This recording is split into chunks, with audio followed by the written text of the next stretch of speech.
Wherever you go, whatever you do, throw a little at it. Omax, Vest and Briefs.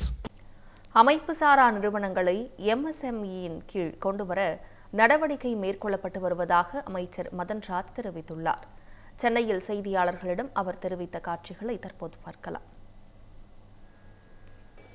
Sir, நம்ம வரக்கூடிய இந்த budget கூட்டத்தொடரில் பார்த்திங்கன்னா நம்ம MSME டிபார்ட்மெண்ட்டுக்கு நிறைய டெவலப்மெண்ட் ஸ்கீம்ஸ் வச்சுருக்கிறோம். அது இன்னும் நம்ம சமூக ஊடகங்கள் மூலமாக கண்டிப்பான முறையில் இன்னும் அந்த பட்ஜெட் இதில் உங்களுக்கு கூட்டத்தொடரில் தெரியும். MSME டிபார்ட்மெண்ட்டில் பார்த்திங்கன்னா மைக்ரோ இண்டஸ்ட்ரீஸ் கிட்டத்தட்ட பார்த்திங்கன்னா ஒரு 95% இருக்குது. Small scale industries, medium scale industries 5% தான் இருக்குது. ஸோ இது அடுத்த கட்டத்துக்கு நம்ம மைக்ரோ இண்டஸ்ட்ரீஸை அந்த 95% இருக்கிறத நம்ம கம்மி பண்ணி இந்த ஸ்மால் ஸ்கேல் இண்டஸ்ட்ரீஸும் மீடியம் ஸ்கேல் இண்டஸ்ட்ரீஸையும் ஒரு 25% மாற்றணும் அப்படிங்கிறத ஒரு இலக்கை நோக்கி போய்கிட்டு இருக்கோம். ஏன்னா அந்த மாதிரி போகும்போது தான் உங்களுக்கு பார்த்திங்கன்னா நம்மளோட ஜிடிபி ரேட்டு இதெல்லாம் ஜிடிபி க்ரோத் நமக்கு டெவலப் பண்ணுறோம். தமிழ்நாடோட ஜிடிபி க்ரோத் இன்க்ரீஸ் ஆகும். ஸோ அதனால் அதை பேஸ் பண்ணி தான் நம்ம ஒர்க் பண்ணிகிட்டு இருக்கிறோம்.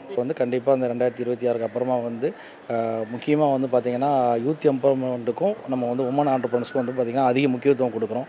இப்போ வரக்கூடிய காலங்களில் நம்ம சிட்கோலே பார்த்திங்கன்னா என்ன பண்ணுறோம் அப்படின்னா உமன் ஆண்டர்பிரனர்ஸ்க்கு பார்த்திங்கன்னா தொழிற்பேட்டையில் இதில் பார்த்திங்கன்னா டெவலப்மெண்ட்டுக்கு நிறைய ஸ்கீம்ஸ்லாம் கொண்டு வரோம். அது வரக்கூடிய காலங்களில் கண்டிப்பாக உங்களுக்கு நடைமுறைக்கு வரும்போது தெரியும் சார். தமிழ் ஜனம் சேனலை சப்ஸ்கிரைப் பண்ணாமல் பார்த்துட்டு இருந்தீங்கன்னா மறக்காமல் சப்ஸ்கிரைப் பண்ணிடுங்க.